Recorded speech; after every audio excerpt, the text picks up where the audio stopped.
I just thought I was writing a supernatural detective story. Is the girl possessed or is she not? And it was to be imbued with the mystery of faith and belief in God. You're gonna die up there.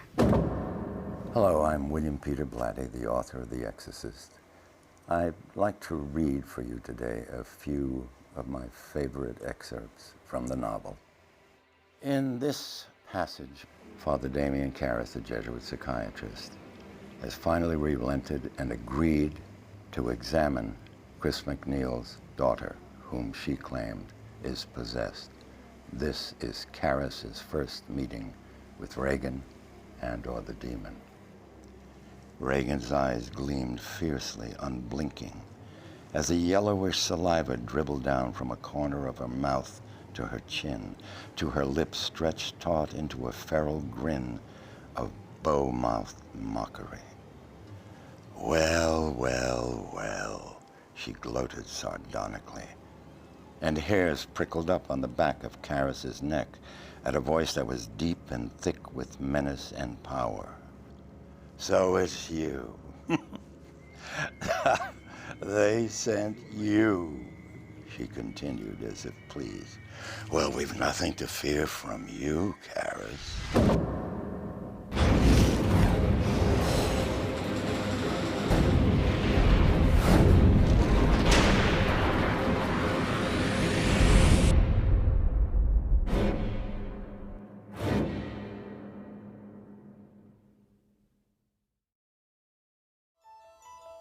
I'm standing just below the little cabin in which I wrote about 90% of the novel, The Exorcist, 42 or 3 years ago, and I'm revisiting it now for the very first time in all that time.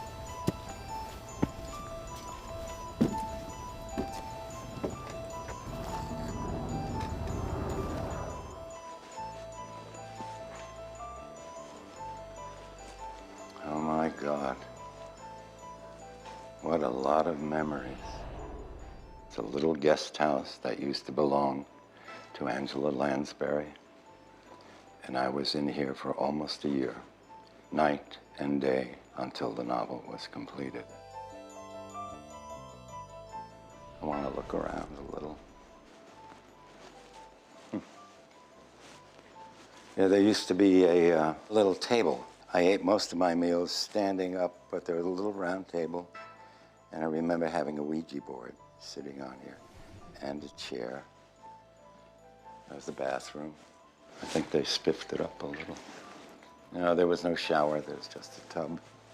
There was a sofa over there.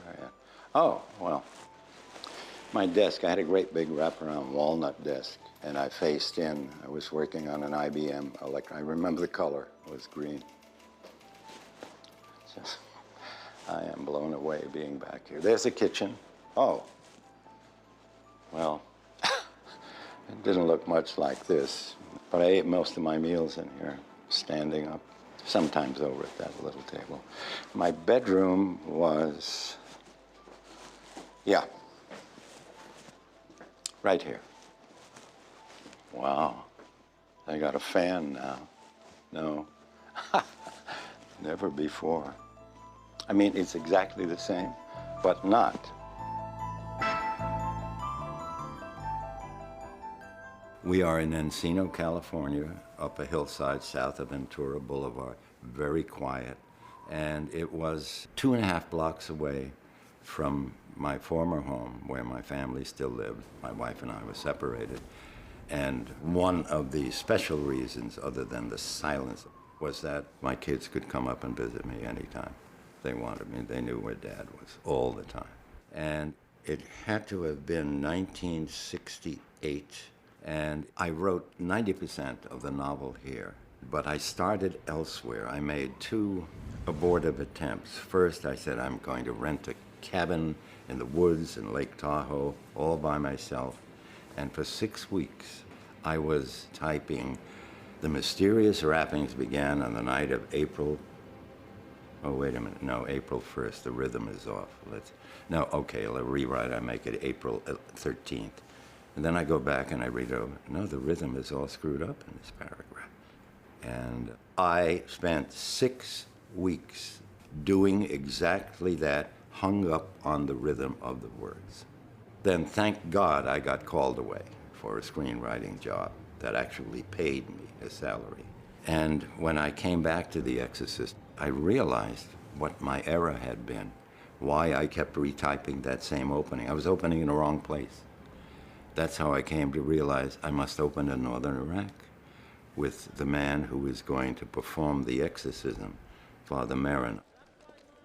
The man in khaki prowled the ruins, the temple of Nabu, the temple of Ishtar. He sifted vibrations. At the palace of Ashurbanipal, he stopped and looked up at a limestone statue hulking in situ, ragged wings and taloned feet, a bulbous jutting, stubbing penis, and a mouth stretched taut in feral grin. The demon Pazuzu. Abruptly, the man in khaki sagged. He bowed his head.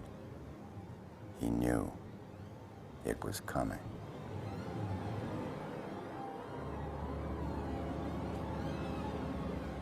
And then at the end of that screenwriting job, I rented a ratty little cabin on the beach, and it was on stilts. I was so hyper, and I was drinking so much coffee and smoking 4 packs of Marlboros every day at least, and working through the night, that in the mornings, first the sound of the seagulls began to irritate me. Next, I would hear the surf rolling in, coiling upward, and then it would drop. This is driving me crazy. So I found this little cabin for $70 a month. How could you go wrong at the time? And it was quiet. I adored it, and I never left it, actually, except to buy groceries. And the only other time my mother was in a convalescent home on Ventura Boulevard to go to visit her. Otherwise, I never left here. It was work 14, 18 hours a day, sometimes all the time, and all through the night.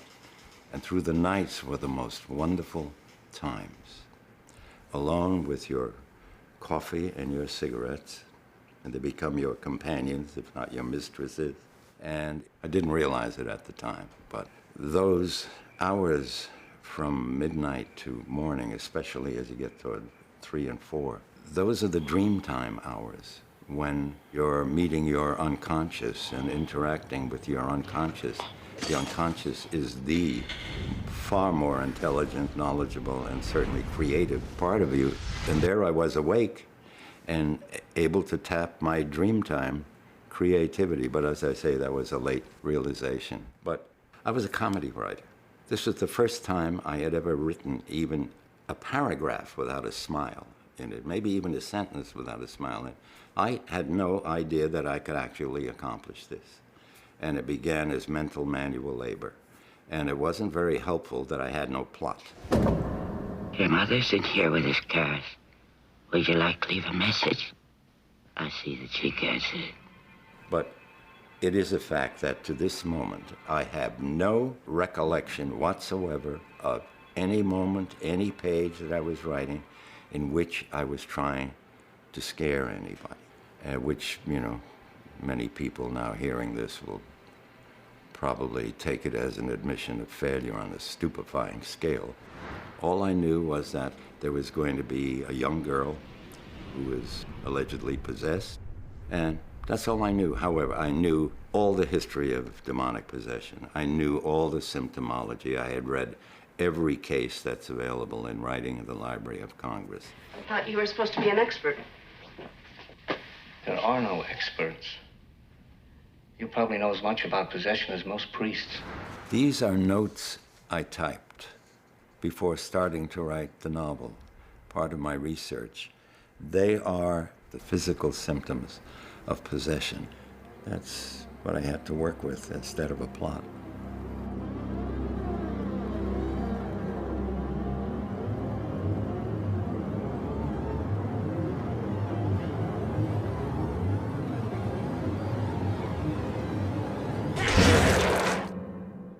Where'd this come from?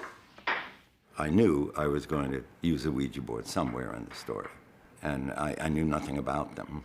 So I purchased a Ouija board, and I put my fingers down on the planchette. Now, I hesitate to say it began moving. That was my sense of it because I know I was moving it. You really don't want me to play, huh? No, I do. Captain Howdy said no. But I was down there with this Ouija board until past dawn the next morning. I didn't write a word. I was hooked on this thing.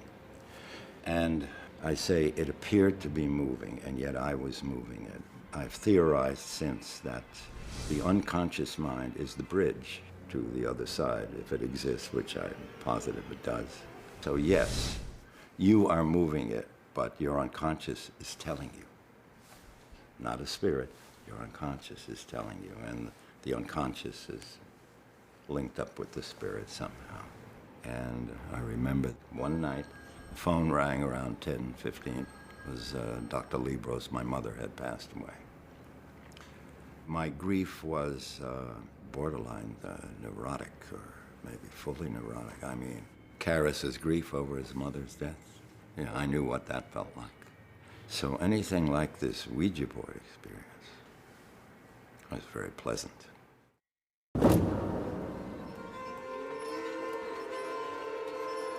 The novel that was published as a first draft took a little over 9 months, which, by the way, for me was an eternity. And I was just busted. You know, still had a wife and 3 children to support. And the pittance I received as an advance to write the novel was nothing. And through sheer, I'll call it providence, my agent calls, "We want you to write a Paul Newman screenplay, big bucks." So I turned in my novel, thank you very much, and went off to write the script for Paul. Never got made, but I thought it was very funny. I'm a friend of your mother's. I'd like to help you. You want to loosen the straps, huh? I'm afraid you might hurt yourself, Reagan. "I'm not Reagan," she rumbled, still with that taut and hideous grin that Karas now guessed was her permanent expression. How incongruous the braces on her teeth looked, he thought. "Oh, I see," he said, nodding. "Well, then, maybe we should introduce ourselves. I'm Damien Karas. Who are you?" "I'm the devil." "Oh, good," Karas approvingly. "Now we can talk." Over the years, I had to do recordings of the novel, which forced me to read it. And going through it, I wrote, "Oh, God, look at that sentence. This is illiterate." And, "Oh, God, why didn't I do a scene with so-and-so?" And along came the 40th anniversary of the publication of the novel. And Harper Collins said, "Any changes you want to make?" "Oh, my God, please." So I finally got to write, not in haste, but at my leisure, a polished second draft, polished up all the prose, new dialogue, brand new, quite spooky scene, where Damien Karas is sleeping fitfully on his back, and he's awakened by the sound of another Jesuit. And Karas comes to believe that this priest has come to him for counseling. That's what he does. He counsels the other priests. And it finally eventuates that this priest is a psychiatrist who has come because there have been disturbing reports about Karas's stability. "All that matters is your health and your emotional stability, both of which are clearly already in danger. And this thing with the McNeils, I'll only stress it all the more. So the provincial is ordering you to break it off. Break it off for your own sake, Karas, as well as for the good of the order." The priest's bushy eyebrows had gathered inward, almost touching, and he'd lowered his head so that his stare and his visage seemed threatening. "Break it off," he warned, "before it leads to some greater catastrophe, before things get even worse, much worse." And it ends with the ringing of the phone as this new priest psychiatrist said, "Stay away from the McNeils." His eyes tight, his head angled in surmise, Karas rose and stared down at the priest, demanding huskily, Who in the hell are you, pal? Who are you? The soft ringing of the telephone on Karras's desk drew a swift, alarmed glance from Father Lucas. "Watch out for Sharon," he warned Karras sharply. And then abruptly the phone was ringing loudly, so that Karras awakened and realized he'd been dreaming. Yeah. We go back to the novel now, and it's Sharon calling him to come over and look at the writing on Reagan's chest. I wish I'd thought of that in time for the shooting of the original film, although I wrote a miniseries screenplay a couple of years ago, which is the entire book, including the new scenes, and Billy is committed to direct it, and maybe one day we'll get that done, hopefully. It wasn't until I was alerted that I would be coming back here after 40 years that I realized that I was happy here. I was alone with thoughts of the novel, and there was nothing. Just my desk, the green IBM, and my thoughts and my worries, leading me chapter to chapter with no outline, no plot, chapter to chapter, praying I wouldn't paint myself into a box. Thank God it worked out that way. Now we are sitting in my den, my library, where I work, and where I wrote the second draft of the novel The Exorcist, which was released as the Exorcist 40th Anniversary Edition. And it's an opportunity to announce, especially to the young public, look, there really was a novel that came before the film. There really was.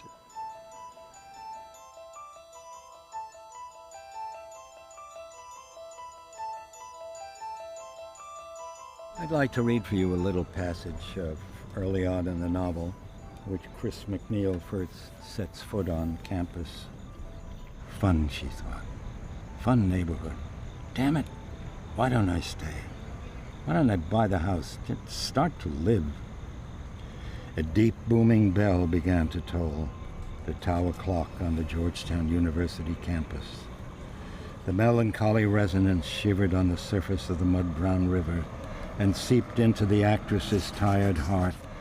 She walked toward her work, toward ghastly charade, and the straw-stuffed, antic imitation of dust.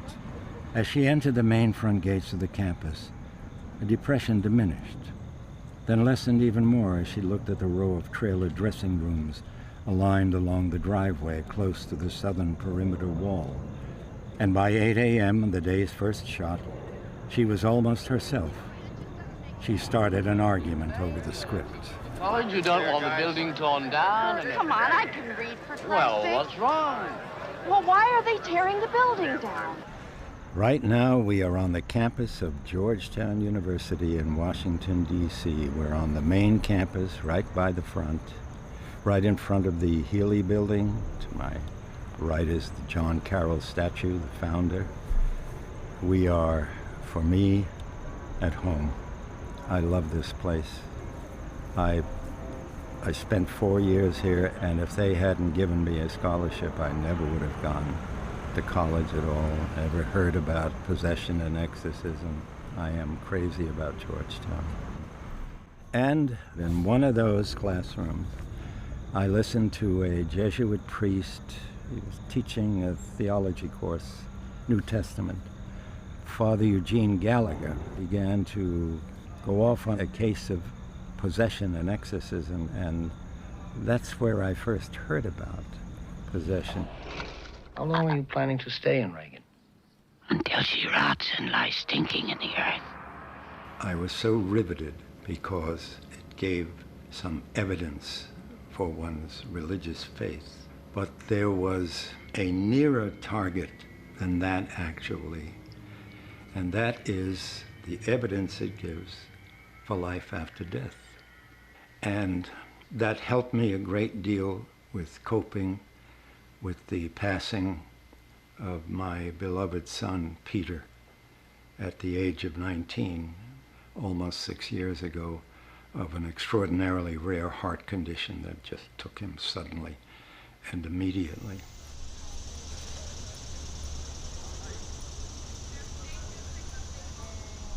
When I began to write the novel, I knew that it would take place in the Georgetown vicinity, and that was for two reasons. One, I wanted to be as far away from Salem, Massachusetts as I could possibly get for this story. I wanted it to be real, to be credible.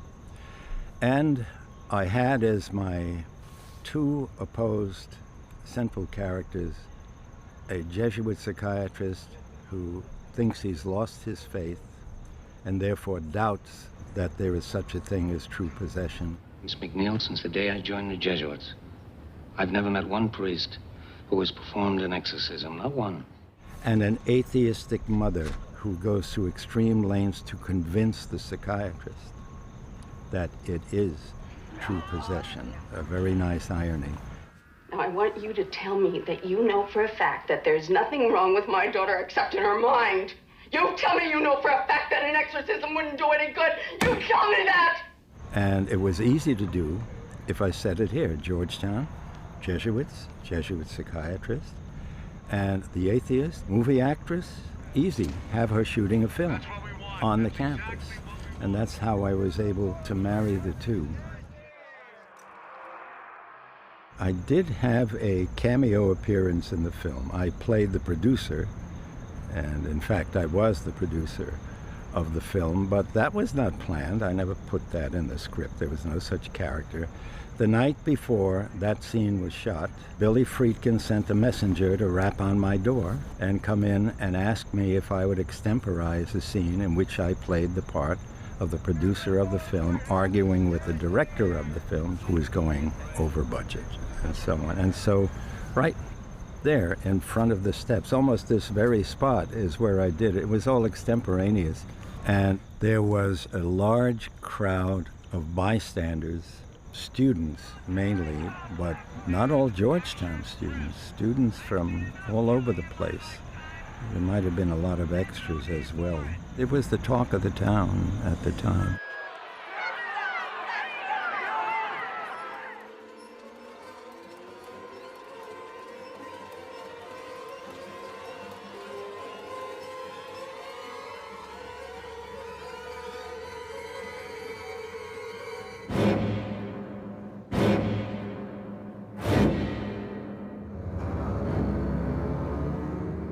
Here we are on what are known as the Exorcist steps. Of course, when I was an undergraduate at Georgetown University, that is not what we called them. They were known as the Hitchcock steps, named after the director Alfred Hitchcock and his suspense films, in particular one called The 39 Steps. And I still think of them as the Hitchcock steps.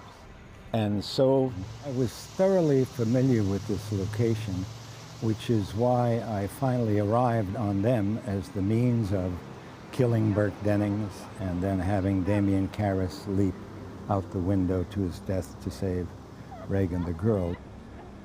And I remember the night, it was 2, 3 in the morning, I looked up from my green IBM typewriter and said, my God, Burke Dennings is going to get killed. Burke's dead. He must have been drunk. He fell down from the top of the steps right outside. This was the only time in my writer's life that I recollect being taken over and led somewhere by my characters. I met another writer and said, your characters lead you down, mine lead me down dark alleyways, and then they mug me, and I said, no, if I'm not thinking about them actively, my characters stand there with their jaws agape, looking stupid, till I tell them what to say and do. But this was the exception. And only recently did I realize the inspiration for my deciding that two characters would go tumbling to his death down these steps. And it's an actual incident when I was an undergraduate. It was the night before the physics final exam. And a student was prowling around in the physics lab at about 2, 3 in the morning in search of the final exam, when in came our physics teacher, and so he took a running leap through a window and down this long flight of metal steps that led down to the football field. And he wound up in traction for 6 months after that. He wasn't cured. And I'm sure that was the genesis of having Karras and Dennings utilizing these steps.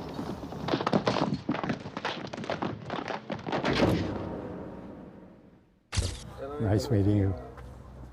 Never in my wildest dreams while I was writing the novel did I ever think I'd be back here so long after the release of the novel and the film, shooting on the Exorcist steps. I mean, my God, I still can't believe it.